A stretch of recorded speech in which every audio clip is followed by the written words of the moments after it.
नमस्कार दोस्तों। तो आज हम देखते हैं हमारी पृथ्वी को, जिस पर हम निवास करते हैं। तो पृथ्वी के बारे में देखें तो पृथ्वी की दो प्रकार की गतियां होती हैं, एक घूर्णन गति, दूसरी परिक्रमण गति। घूर्णन गति को हम दैनिक गति भी कहते हैं, अंग्रेजी में रोटेशन बोलते हैं। तो घूर्णन गति होती क्या है? पृथ्वी अपने अक्ष पर, ये अपन पृथ्वी है हमारी, इसका ही अक्ष मान लेते हैं। तो अपने अक्ष पर जब एक बार पूर्णता घूम जाती है, एक बार पूर्णता घूर्णन कर लेती है, तो उसे घूर्णन गति या दैनिक गति कहते हैं।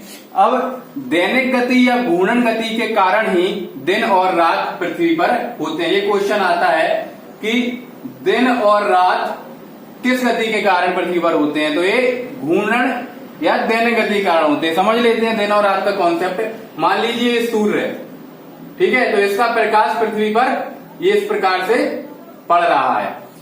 अब पृथ्वी को समझने के लिए हमें दो रेखाओं की जानकारी होना नितांत आवश्यक है। वो रेखा है भूमध्य रेखा और प्रधान देशांतर रेखा। जो भूमध्य रेखा होती है वो पृथ्वी को बराबर दो भागों में बांटती है। भूमध्य रेखा एक अक्षांश रेखा है, अभी हम थोड़ी देर बाद अक्षांश और देशांतर रेखाओं को पढ़ेंगे। तो दो भागों में बांटती है भूमध्य रेखा। दो देशांतर रेखा रहती है, प्रधान देशांतर रेखा रहती है, जो 0 डिग्री अक्षांश 0 डिग्री देशांतर से होकर गुजरती है, उसे प्रधान देशांतर रेखा कहते हैं। तो ये देशांतर रेखा है, ये भी पृथ्वी को दो भागों में बांटती है। क्योंकि जो प्रत्येक देशांतर रेखाएं होती है वो पृथ्वी को दो भागों में बांटती हैं। जो 0 डिग्री देशांतर रेखा है, इधर हम इसको लेते हैं।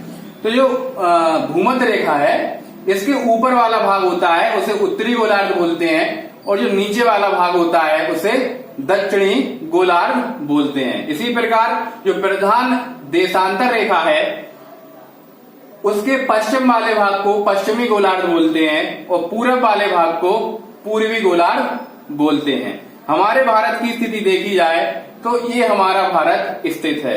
तो भारत कहाँ स्थित है? अच्छा से भूमध्य रेखा है जो इसके ऊपर स्थित है, तो उत्तरी गोलार्ध में हो गया। और प्रधान देशांतर रेखा है, प्रधान यामोत्तर रेखा के पश्चिम में है, तो पश्चिमी गोलार्ध में हो गया। तो भारत की स्थिति क्या है? पूर्वी गोलार्ध में है। तो भारत की जो स्थिति है वो उत्तर पूर्वी गोलार्ध में स्थित है। कई बार क्वेश्चन आ जाते हैं कि भारत की स्थिति कहाँ है। अब हम बात कर रहे थे दिन और रात की। तो दिन और रात को समझते हैं कि ये मान लो ये सूर्य है, इसकी रोशनी आ रही है। मान लीजिए ये पृथ्वी है और सुबह का ये समय है, मान लीजिए 7 बज रहे हैं, 7 AM ये हो रहा है। तो यहाँ जो भाग है इधर क्या है? सवेरा हो जाएगा, सुबह हो जाएगी। इधर जो क्या है? सुबह हो जाएगी। यहाँ सुबह हो रही है, 7 AM बज रहे हैं, क्योंकि सूर्य की रोशनी सीधी इधर पड़ रही है, इधर पड़ रही है। लेकिन इसकी पृथ्वी के पिछले वाले हिस्से पर अंधेरा है, तो इस साइड क्या हो जाएगी? रात हो जाएगी। ये किस कारण हो रहा है? पृथ्वी की घूर्णन गति के कारण। देखते हैं कैसे। अब ये इधर दिन है, इधर रात है। अब पृथ्वी अपने अक्ष पर धीरे धीरे घूमना शुरू करती है। जब धीरे धीरे घूमना शुरू करती है तो ये वाला पार्ट है वो सूर्य के सामने आ जाएगा, और ये वाला पार्ट है वो सूर्य के विपरीत दिशा में आ जाएगा। तो यहाँ फिर दिन हो जाएगा और यहाँ रात हो जाएगी। तो पृथ्वी पर जो दिन और रात होते हैं वो पृथ्वी की दैनिक या घूर्णन गति के कारण संभव है। अब दो बिंदु और है दैनिक और घूर्णन गति में, वो है नक्षत्र दिवस और सौर दिवस।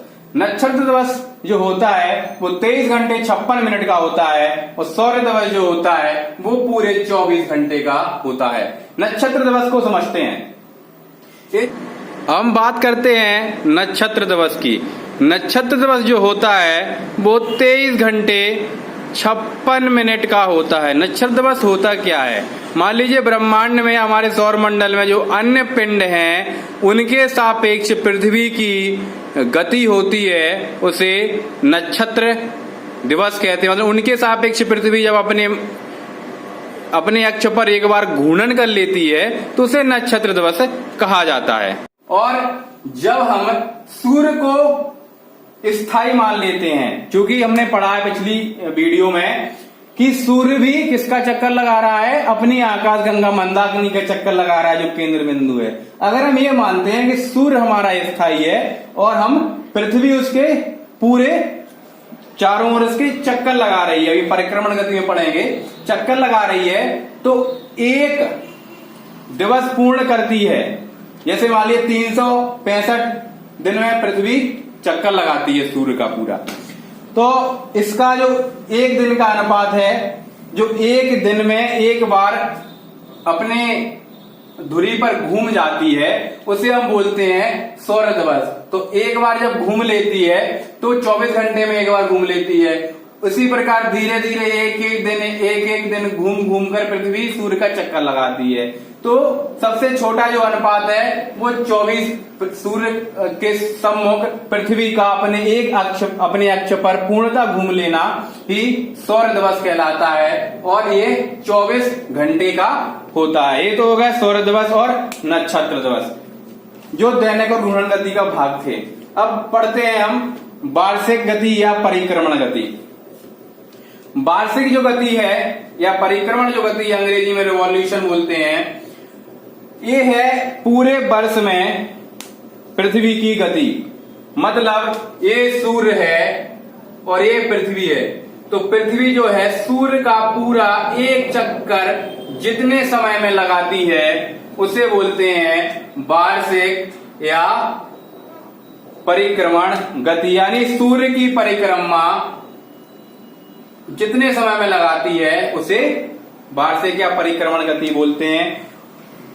ये पृथ्वी की भूकक्षा है, तो भूकक्षा जब नियत होती है तो वो परिक्रमण या वार्षिक गति में पृथ्वी की भूकक्षा नियत होती है। इसकी अवधि 365 दिन 6 घंटे 48 मिनट और 46 सेकेंड की ये अवधि है। प्रत्येक लीप वर्ष में ये 6 घंटे बढ़ जाती है, और 4 वर्ष जब हो जाते हैं, प्रत्येक वर्ष में जो पृथ्वी की जो अवधि है वो 6 घंटे बढ़ जाती है, और जब 4 साल हो जाते हैं तब ये 24 घंटे में परिवर्तित हो जाता है जो समय है, और एक दिन सीधा बढ़ जाता है। तो जो लीप वर्ष होता है वो 366 दिन का हो जाता है, और फरवरी 28 से 29 दिन की हो जाती है। ठीक है, अब हम देखते हैं कि वार्षिक और परिक्रमण के कारण पृथ्वी पर अंतर क्या आता है। तो जो मौसम और जलवायु परिवर्तन होता है वो किसके कारण होता है, वार्षिक या परिक्रमण गति के कारण। तो पृथ्वी पर मौसम या जलवायु परिवर्तन जो हो रहा है वो क्या हो रहा है, वार्षिक या परिक्रमण गति कारण, और दिन और रात हो रहे हैं घूर्णन या दैनिक गति।